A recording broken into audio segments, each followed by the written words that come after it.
Hello అండి, welcome back to our channel.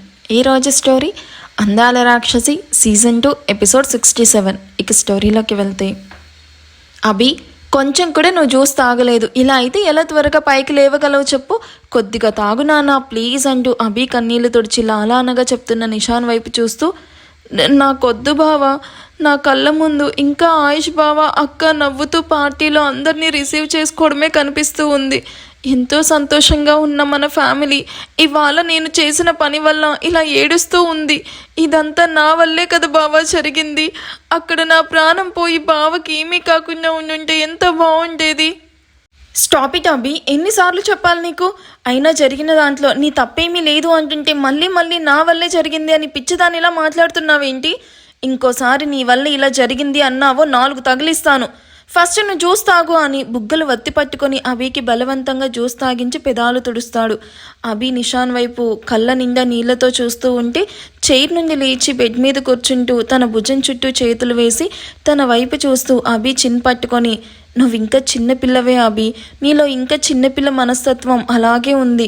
అందుకే దియా బయటకు వెళ్ళాలి అని అడగగానే తన హ్యాపీనెస్ కోసం రిస్క్ చేసి తీసుకుని వెళ్ళావు. కానీ ఇలా జరుగుతుంది అంటే తీసుకుని వెళ్తావా? లేదుగా. అయినా దియా కోసం నీ ప్రాణాలు అడ్డుపెట్టి తనని సేవ్ చేసావు చూడు, అది చాలు నువ్వేంటో చెప్పడానికి. అనవసరమైన విషయాలు ఆలోచించి బుర్ర పాడు చేసుకోకుండా ప్రశాంతంగా పడుకో అని అభి మొహాన్ని చేతుల్లోకి తీసుకొని ఫస్ట్ టైం నుదిగిన ప్రేమగా ముద్దు పెడతాడు. నిషాన్ ముద్దుకి పరవశంగా కళ్ళు మూసుకున్న అభి కాసేపటికి కళ్ళు తెరిచి నిషాన్ వైపు చూసి ఏడుస్తూ గట్టిగా హత్తుకొని కన్నీళ్లు పెట్టుకుంటుంది. నిషాన్ అభి వీపు నిమురుతూ, తొందరగానే అన్నీ సెట్ అవుతాయి. నువ్వు ఇప్పుడే కదా నాన్న స్పృహలోకి వచ్చావు. ఎక్కువగా ఇలా ఏడవడం అరవడం అస్సలు చెయ్యకూడదు, సరేనా? కాసేపు పడుకో అని అభిను మళ్ళీ బెడ్ మీదకి షిఫ్ట్ చేసి తనను పడుకోబెడుతూ ఉండగా రూమ్లోకి వస్తారు విక్రమ్, మోహిత్. వాళ్ళని చూసిన అభి ఏడుస్తూ అన్నయ్య అంటూ బెడ్ మీద నుండి లేస్తూ ఆపిన ఏడుపు మళ్ళీ మొదలు పెడుతుంది. అభి అంటూ ఇద్దరు చెరోవైపు కూర్చొని అభి కన్నీళ్లు తుడిచి తనని కన్సోల్ చేస్తూ ఉంటారు. అభికి అస్సలు ఏడుపు ఆగడం లేదు. కేవలం తాను దియాను బయటకు తీసుకుని వెళ్ళడం వల్ల ఇలా జరిగింది అని తన మనసులో బలంగా నాటుకుపోవడంతో దాని గురించి ఆలోచిస్తూనే ఏడుస్తూ ఉంటుంది. అభి ఏడవ్వాకురా, చూడు అందరూ బాగానే ఉన్నారు అని వాళ్ళ కంగారు దాచి అభికి ధైర్యం చెప్పి తనని జాగ్రత్తగా బెడ్ మీద పడుకోబెడతారు. చాలాసేపటి నుండి ఏడవడం వల్ల అభికి రైట్ సైడ్ స్టొమక్ దగ్గర బుల్లెట్ తగిలిన చోట పెయిన్ రావడంతో హమ్మా అంటే స్టొమక్ దగ్గర చేపట్టుకొని మెలికలు తిరగడం చూసి నిషాన్ ఫాస్ట్గా డాక్టర్ క్యాబిన్ వైపు పరుగులు పెడతాడు. కూతురికి స్పృహ వచ్చింది అని తెలిసిన అక్కడికి వచ్చిన అభి పేరెంట్స్ నిషాన్ వాళ్ళు బయటకు వచ్చాక లోపలికి వెళ్ళాలి అని చూస్తూ ఉన్న అనిత, ప్రభాకర్లు సడన్గా నిషాన్ అలా పరిగెత్తడం చూసి కంగారు పడతారు. నిషాన్తో పాటు వస్తున్న డాక్టర్ని చూసి ప్రభాకర్, అనిత కూడా కంగారుగా వెనకే వెళ్తారు. నొప్పికి మెలుకలు తిరుగుతూ ఉన్న అభిను చెక్ చేసి తనకి ఇంజెక్షన్ ఇవ్వగానే అభి కాసేపటికి మత్తుగా కళ్ళు మూసుకొని నిద్రపోతుంది.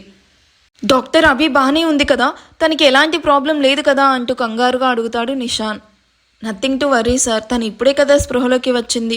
సో తను ఇలా ఎమోషనల్ అవ్వడం అలాంటివి చెయ్యకూడదు. తను ఎక్కువగా ఏడవడం వల్లే స్ట్రెచెస్ దగ్గర పెయిన్ వచ్చింది. నో ప్రాబ్లం సార్, కాసేపు నొప్పిగానే ఉంటుంది. ఇప్పుడు ఇంజెక్షన్ చేసి సెడిటివ్ ఇచ్చాను, సో తనకి పెయిన్ తెలియదు. ఇంకో 1 అవర్ తర్వాత కాన్షియస్లోకి వస్తుంది. బట్ ఇంతమంది పేషెంట్ దగ్గర అసలు ఉండకండి సార్, తను మీ అందరినీ చూసి మరింత ఎమోషనల్ అవుతుంది. కాబట్టి సిస్టర్తో పాటు ఎవరైనా ఒక్కరు మాత్రమే ఇక్కడ ఉండండి. నేనుంటాను డాక్టర్, నా కూతుర్ని నేనే దగ్గరుండి చూసుకుంటాను అని ఏడుస్తూ అనిత అభి చేయి పట్టుకొని పక్కనే కూర్చోవడంతో అందరూ అభి వైపు చూస్తూ బయటకు నడుస్తారు. అభి తల నిమురుతూ ప్రభాకర్ కన్నీళ్లు తుడుచుకుంటూ రూమ్ బయట అదే ఫ్లోర్లో ఆశి రూమ్ ముందున్న దిలీప్ ముందు ఒంట్లో శక్తి లేనట్టు కిందకి జారిపోయి కాళ్ళు పట్టుకొని ఏడుస్తూ ఉంటాడు. అక్కడ అదే ఫ్లోర్లో ప్రజెంట్ హాస్పిటల్ స్టాఫ్తో పాటు నిషాన్, మోహిత్ అండ్ విక్రమ్ మాత్రమే ఉన్నారు. అందుకే ప్రభాకర్ను అలా చూసి వీళ్ళు షాక్ అవుతూ కంగారుగా ఇటువైపు నడుస్తారు.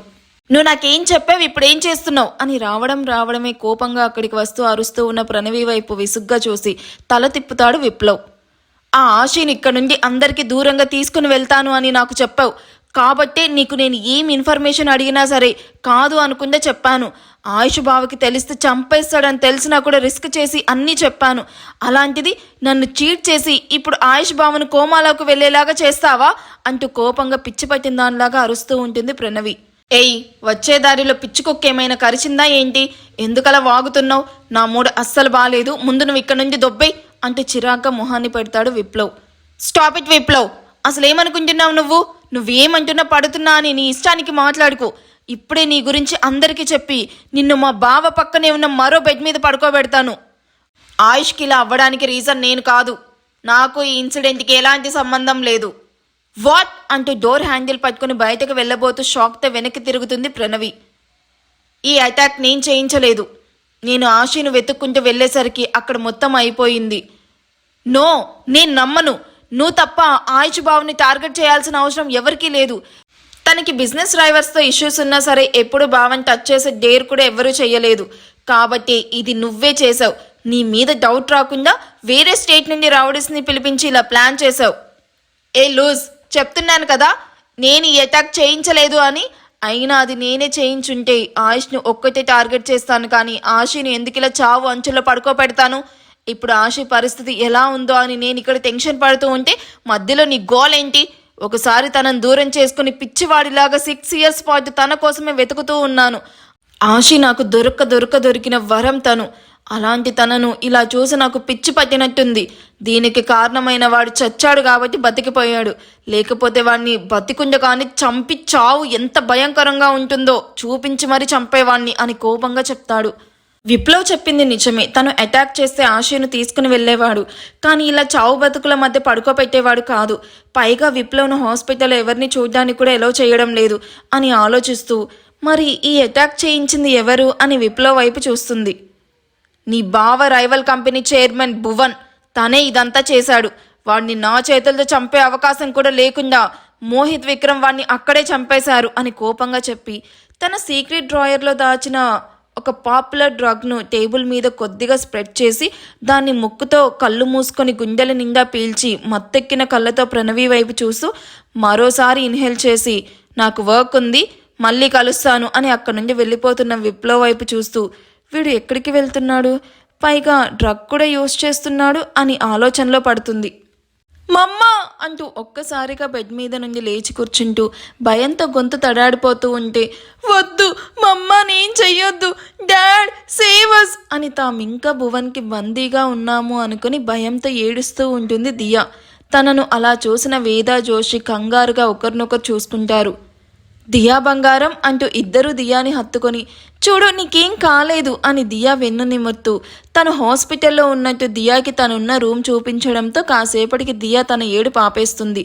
వేద మెల్లగా దియా నుండి దూరంగా జరిగి టేబుల్ మీద దియా కోసం ఉంచిన జ్యూస్ గ్లాస్ తీసుకుని దాని మీదున్న కోస్టర్ తీసి దియాకి ఏవేవో మాటలు చెప్తూ కొంచెం జ్యూస్ తాగిస్తుంది. 1/2 గ్లాస్ జ్యూస్ వెక్కిళ్ళ మధ్య తాగిన దియాకి ఆశి గుర్తు రావడంతో మమ్మ మమ్మ ఎక్కడా, నేను మమ్మని చూడాలి అని గ్లాస్ దూరంగా నెడుతూ తనకు పెట్టిన సెలైన్ వైస్ కూడా తీసేస్తూ ఉన్న దియాను బలవంతంగా ఆపి తనను గట్టిగా హత్తుకొని వేదా ఫాస్ట్గా వెళ్ళి మోహిత్కి దియా గురించి చెప్పు, తీసుకునిరా తన్ని అంటూ ఫాస్ట్గా కంగారుగా చెప్తుంది. ఇప్పుడే తీసుకుని వస్తాను అని బయటకు పరిగెత్తిన వేదాకి అదే ఫ్లోర్లో నడుచుకుంటూ ఎదురుగా వస్తారు మోహిత్, విక్రమ్. వాళ్ళని చూసి ఫాస్ట్గా వాళ్ళ ముందుకు వెళ్ళి దియా ఆశి కోసం గొడవ చేస్తూ ఉంది అని వేద చెప్పగానే ఇద్దరు పరుగున దియా రూమ్కి వెళ్తారు. వెనకే వేద కూడా పరిగెడుతూ వెళ్తుంది. నన్ను వదులు అత్తా అంటూ జోషిని కొడుతూ ఉన్న జోషి అలాగే పట్టుకుని దియాన్ని కంట్రోల్ చేయడానికి చూస్తూ ఉంటుంది.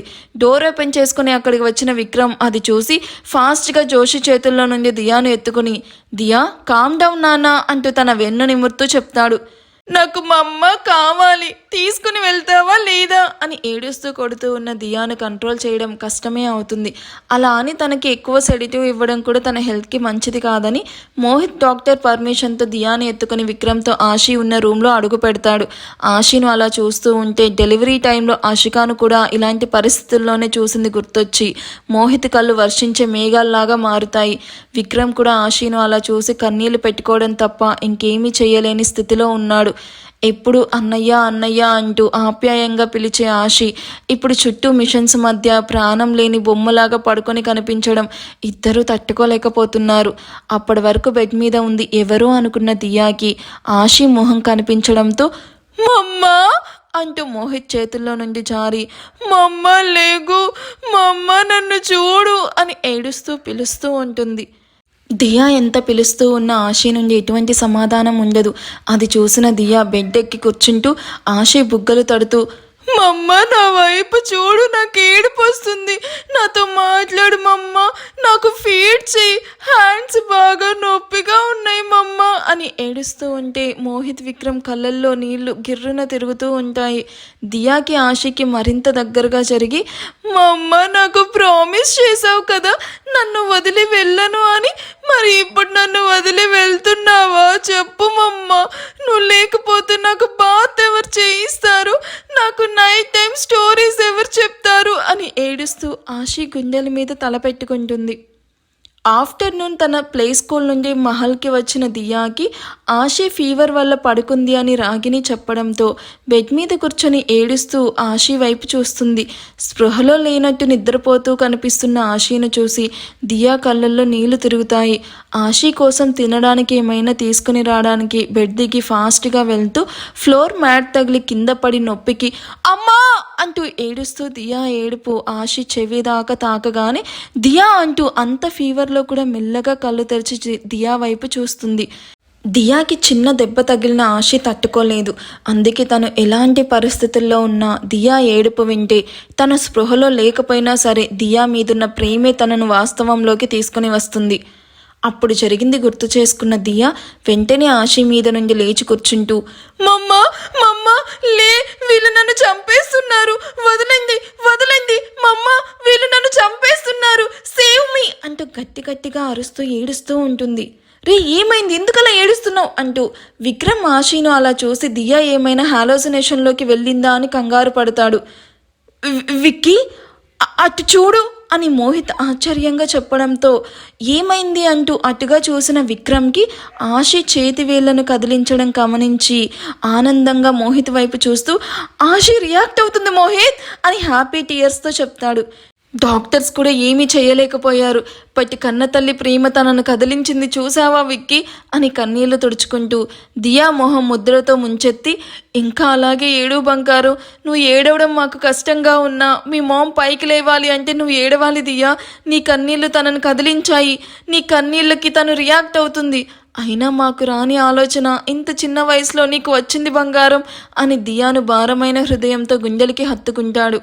దియా మోహిత్ కన్నీళ్లు తుడిచి ఏడవ్వాకు మామ, నేను మామ్ని బెడ్ మీద నుండి లేపుతాను చూడు అని మోహిత్ నుండి దూరంగా జరిగి కొంచెం వెనక్కి జరుగు మామ అని ఇద్దరిని 3 అడుగులు వెనక్కి జరిపి ఆశీ వైపు నీళ్లు నిండిన కళ్ళతో చూస్తూ ఒక్కసారిగా బెడ్ మీద నుండి ఫ్లోర్ మీదకి అలాగే బోర్ల పడి మూతి పగల కొట్టుకోవడంతో 2 పళ్ళు ఊడిపోయి దియా నోటి నుండి రక్తంతో పాటు మమ్మా అంటూ గట్టిగా కేక వినిపిస్తుంది. ఊహించని పరిణామానికి విక్రమ్ మోహిత్ దియా అంటూ కంగారుగా పిలుస్తూ దియాని పైకి లేపడం అండ్ ఆశి దియా అంటూ ఒక్కసారిగా స్పృహలోకి రావడం ఎట్ ఏ టైం జరుగుతాయి. అది చూసిన మోహిత్ విక్రమ్ షాక్ అవ్వడం కూడా ఒకేసారి జరుగుతాయి. Truly this episode makes me so emotional అండి. యాక్చువల్లీ అందరూ అంటూ ఉంటారు కదా, ఒక తల్లి తన బిడ్డ కోసం ఏదైనా చేస్తుంది అని. ఇక్కడ తన బిడ్డ ఆ తల్లి కోసం ఏదైనా చెయ్యగలను అని చెప్పి ఇక్కడ దియా మనకి ప్రూవ్ చేసింది. సో ఈ ఎపిసోడ్ మీకు ఎలా అనిపించిందో నాకు కామెంట్ చేయండి. వీడియో నచ్చితే ప్లీజ్ లైక్ చేసి హైప్ ఇవ్వండి. Thank you for watching. Bye.